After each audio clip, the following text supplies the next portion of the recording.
श्री परम पूज्य महाराज जी के सत्संग सुनने के लिए चैनल को सब्सक्राइब करें। महाराज जी, मुझे नाम जप करना बहुत प्रिय है।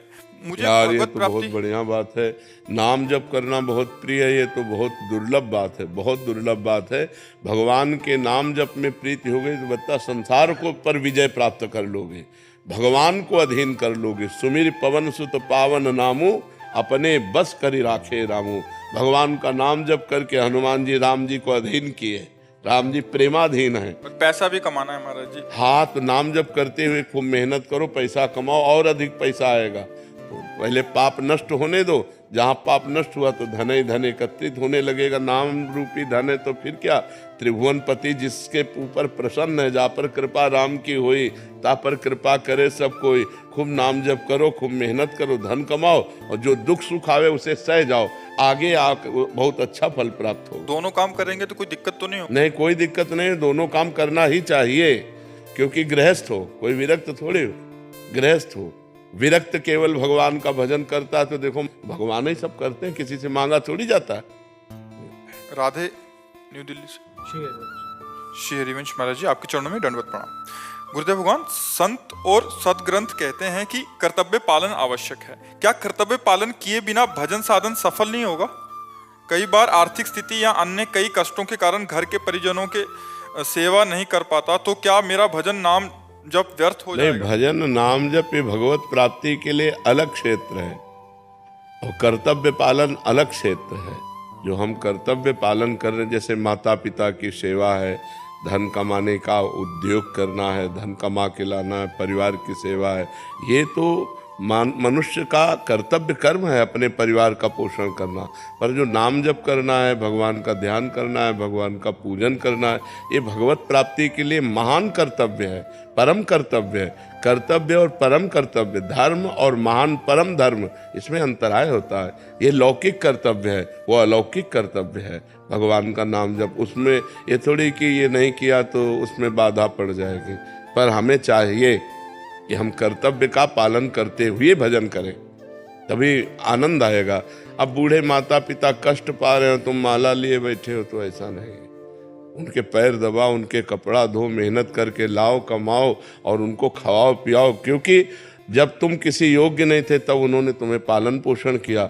अब उनकी वृद्धावस्था है और तुम सोचो हम तीर्थ याटन जा रहे हैं, तीर्थों की जरूरत, उनके चरणों में तीर्थ है, उनकी सेवा करो। बूढ़े माता पिता की सेवा करना, बूढ़े परिवार के जो बुजुर्ग जन हैं उनकी सेवा करना, धर्म पूर्वक धन कमाना, ये भी तो कर्तव्य कर्म है। हाँ, इससे भी भगवान प्रसन्न होते हैं।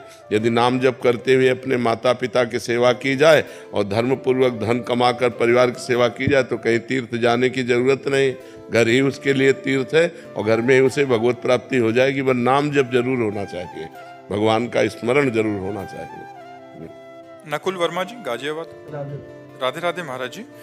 महाराज जी, मैं कुछ फल व खाना का सामान लेकर मंदिर जा रहा था कि मंदिर के पास एक कुत्ता भूखा बैठा था। तो सामग्री मंदिर में देनी चाहिए या भूखे कुत्ते को खिला देनी चाहिए? भूखे कुत्ते को देना चाहिए, भूखे कुत्ते को देना चाहिए। एक बार एक नाथ जी महाराज, महाराष्ट्र के संत हैं, गौमुख से गंगा जल ला रहे थे रामेश्वर जी चढ़ाने के लिए। और रामेश्वर पहुंचने वाले थे, बहुत से और भी साथी थे, कि एक गधा प्यास से पैर फड़फड़ा करके जवान निकाले हुए तड़प रहा था। तो बड़ा घड़ा था, तो रोका उनके साथियों ने। क्या है, रामेश्वर जी बिल्कुल नजदीक। उन्होंने कहा नहीं। वो गधे को ऐसे उठाया, पूरा गंगा जल गधे को, वो आराम से जल पी करके बैठ गया और वो लोग चले गए। और जे ही बैठा तो देखा भगवान भूत भावन शंकर उसी से प्रकट हो गए। एक नाथ जी के सामने गधे, क्योंकि सर्वत्र भगवान है ना, तो वहां से भगवान प्रकट हो गए। यदि हम मंदिर जा रहे हैं भोग लगाने और कोई कुत्ता ऐसा दिखाई दे रहा है कि भूखा बैठा है, तो हमें चाहिए कि भगवान की भावना करके कुत्ते को पवा देना चाहिए, क्योंकि भगवान कुत्ते में भी हैं।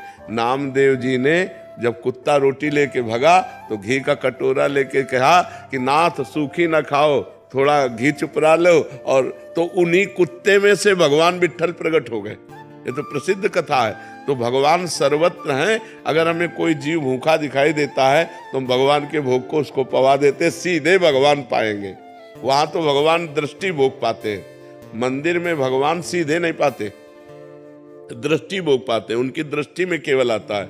और मुख से तो भगवान सीधे पाते। भूखा कोई आदमी बैठा है, कह रहा है बाबूजी भूख लगी है, पूजा ये लो, केला सेव फल मिठाई खा लो, और मान लो कि हो गया, दर्शन करे और ठाकुर जी के भोग यहाँ लगा दो, दर्शन ठाकुर जी करे और बढ़िया हो गया। अलका जी, राधे राधे। महाराज जी मैं अपने भक्ति भाव को व्यक्त नहीं कर पाती। महाराज जी किससे व्यक्त करना? प्रभु जानत सब बिना जनाए। जिनकी हम भक्ति कर रहे हो तो बिना जनाए जानते हो, अंतर्यामी सबके हृदय की बात जानते हैं। हाँ, भक्त कहलाने के लिए यदि तुम्हारा हो कि 4 लोग जाने कि हम भगत है तो बात अलग है, नहीं तो व्यक्त करने की जरूरत क्या है? व्यक्त करने की जरूरत क्या है? प्रभु जाने सब बिना जनाए। भगवान तो अपने आप हृदय की बात जानते हैं कि हम उनको कितना भजते हैं, कितना प्यार करते हैं, उनका कितना चिंतन करते हैं। तो हमें लगता है भक्ति दिखावे की वस्तु नहीं है, भक्ति हृदय की वस्तु है। हम हृदय में भगवान का चिंतन करें, भगवान का सुमिरन करें। सादा जीवन एकदम बिल्कुल कुछ दिखावा ना हो और खूब डट के नाम जपो, भजन से काम बनना है तो भक्ति ऐसी करनी चाहिए कि ज्यादा कोई जान न पावे, कोई प्रणाम न करे, कोई नमस्कार न करे, वो अंदर ही अंदर भगवान से रोए, भगवान से प्रार्थना करे, भगवान का चिंतन करे। इससे बढ़िया और क्या है? छुप के जो भक्ति होती है वो महान भक्ति हो जाती है। इन्हीं का एक प्रश्न हो रहा है महाराज जी, ये कह रहे हैं कि मुझे कौन कौन से ऐसे कर्म करने चाहिए कि मैं मृत्यु और जीवन के चक्कर से मुक्त हो जाऊं और प्रभु की सेवा में लीन हो जाऊं? हाँ, बेविचार ना करो, कोई नशा ना करो, किसी की हिंसा ना करो, कम बोलो, कम सुनो, कम देखो और निरंतर भजन करो, माया चक्र से मुक्त हो जाओगे।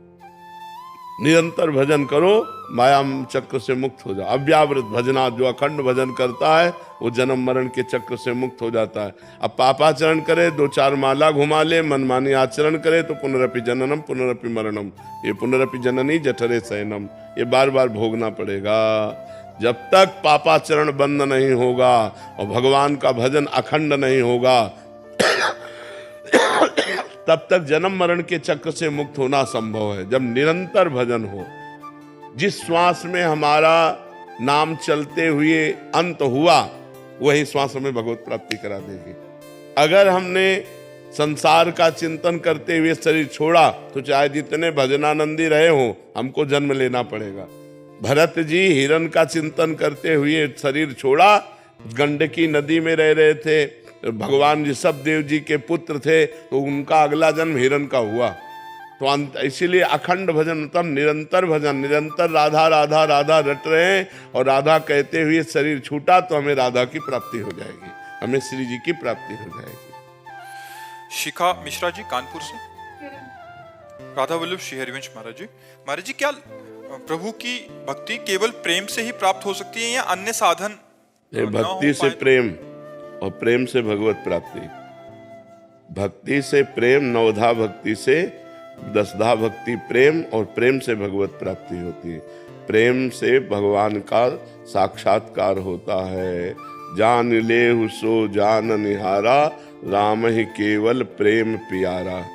प्रेम ते प्रगट होय मैं जाना, मिले ही न रघुपति बिनु अनुरागा, किए कोटि तप जोग विरागा। भगवान प्रेम से प्राप्त होते हैं। प्रेम 9 प्रकार की भक्ति करने से, श्रवणम कीर्तनम स्मरणम विष्णुपाद सेवनम अर्चनम वंदनम दास्यम सख्य आत्मनिवेदनम, इस तरह की 9धा भक्ति पूर्ण करने से भगवान से प्रेम हो जाता है और प्रेम से भगवान का साक्षात्कार होता है। अन्य साधन योग मार्ग, परमात्म बोध समाधि, ज्ञान मार्ग, तत्वबोध, ब्रह्म प्राप्ति, अलग अलग मार्गों से अलग अलग अनुभव होता है, समझ पाए। और अन्य जो शुभ कर्म है वो पुण्य है, वो भगवत प्राप्ति कराने में समर्थ नहीं है। बहुत पुण्य हुआ तो स्वर्ग आदि लोगों के तुच्छ भोग भोगने को मिल सकते हैं, उनसे भगवत प्राप्ति नहीं होती। महामंडलेश्वर करणपुरी जी महाराज रोहतक से। महाराज जी राधे राधे। महाराज जी अब ऐसा लगता है कि युग बदल गया है, जैसे ना पहले प्राणी थे ना जैसे पहले जैसे सोच नहीं रही। महाराज जी आजकल सब बच्चे मोबाइल में अग्रसर हैं, नशे में बिल्कुल बहुत जोर से युग परिवर्तन हो रहा है। भ्रष्टाचार, नशेबाजी, हिंसा, चोरी, ये सब बहुत, किसी पर किसी को विश्वास नहीं रह गया, वर्णाश्रम धर्म का कोई आचार नहीं रह गया, शास्त्र सम्मान नहीं रह गया, सब मनमानी आचरण चल रहे हैं। मनमानी बदल रहा है और बदलेगा, अभी तो भ्रष्टाचार और बढ़ेगा। तभी तो कलयुग का प्रभाव आएगा। भाव भ्रष्टाचारा सब संसारा, धर्म सुने नहीं काना, कान से भी धर्म सुनने में नहीं आएगा। ऐसा भ्रष्टाचार बढ़ेगा, वो तो बढ़ ही रहा है, प्रतिपल बढ़ रहा है। ये राक्षसी प्रवृत्ति बढ़ती चली जा रही है। जिसको देखो नशेबाज बन रहा है, जिसको देखो व्यभिचार में प्रवृत्त है, जिसको देखो धन मिले चाहे जितना झूठ बोलना पड़े, बेईमानी करना पड़े, घूसखोरी करना पड़े, अधर्म करना, तो कहाँ शास्त्र मर्यादा, कहाँ धर्म मर्यादा, कहाँ मर्यादाएं रह गई। कोई बिरला ही ऐसा है जो शास्त्र का चिंतन करता हो कि इसके अनुसार हमें चलना चाहिए। कोई धर्म का चिंतन कर, नहीं मेरा धर्म ये नहीं है, मैं ऐसा नहीं कर सकता। ऐसा गाँव में 100 रुपया के गेहूं बेचे गए थे, ये 45 वर्ष पहले की बात बता रहे हैं। तो 110 रुपये आ गए थे, उसके गिनने में भ्रम हो गया होगा, 10 का नोट ज़्यादा आ गया था। तो जब घर में गिना गया तो 110 थे, तो कहा पूरे लेके जाओ उसके सामने और उसको दिखाओ जाके कि 10 का नोट तुम्हारा एक्स्ट्रा था, और उसको दिया। और फिर 100 रुपये के गेहूँ, रुपया 1.5 रुपया किलो गेहूँ बिकता था, तो 100 रुपये के गेहूँ बेचे थे, 10 एक्स्ट्रा आ गए तो काफ़ी थे। लेकिन ऐसा नहीं, तुरंत पैसे वापस किए। ये धर्म है कि नहीं, उसके 10 रुपये ज़्यादा आ गए, हम 10 रुपये। और आज क्या होता, अरे वो अगर कहता भी कि हमें लगता है 10 रुपया ज़्यादा आ गया क्या, तो बोले कैसे 100 रुपये दिए थे तुमने, वो झूठ बोल जाता। धर्म का साक्षी रख करके कहीं कोई अधर्म नहीं करता था। कहीं भूल चूक से कोई अधर्म हो जाए तो लोग उसको समाज में बैठाल करके उसकी निंदा करते थे, उसको प्रताड़ित करते थे। अब समाज ही निंदनीय हो गई है। बड़े बूढ़े 4 लोग बैठ के हुक्का पीते हैं, शराब पीते हैं, तो बच्चों के ऊपर आचरण क्या जाएगा। तो धर्म का, शास्त्र का आजकल सम्मान करने वाले बहुत कम रह गए। शास्त्र में क्या लिखा है, मेरा क्या आश्रम है, आश्रम के अनुसार मेरा क्या धर्म है, ये कोई जान ही नहीं रहा। बस मनमानी आचरण करते रहो, मनमानी आचरण करते रहो। पहले सत्य था। हाँ, पहले से बिल्कुल सत्य बात है। पहले सत्य, धर्म का स्वरूप सत्य ही है। पहले सत्य था, अब तो व्यभिचार, झूठ, व्यसन ये सब बढ़ रहा है। पर फिर भी कुछ धर्मात्मा लोग तो हैं ही, कुछ भगवान के नाम जापक तो हैं ही, नहीं तो बड़ा आतंक मच जाए। अगर सब व्यभिचारी हो जाएं, सब व्यसनी हो जाएं, उनमें से कुछ तो संयम में चली रहे, कुछ संत महात्मा है, कुछ धर्मात्मा गृहस्थ है, जिससे अभी थोड़ा पृथ्वी टिकी हुई है, नहीं तो आतंक मच जाएगा। तो ये आधुनिकता अगर धर्मयुक्त नहीं है तो लोग अनुसरण करते हैं कि दूसरे देशों में देखो लोग कितने सुखी, इसे सुख कहते हैं।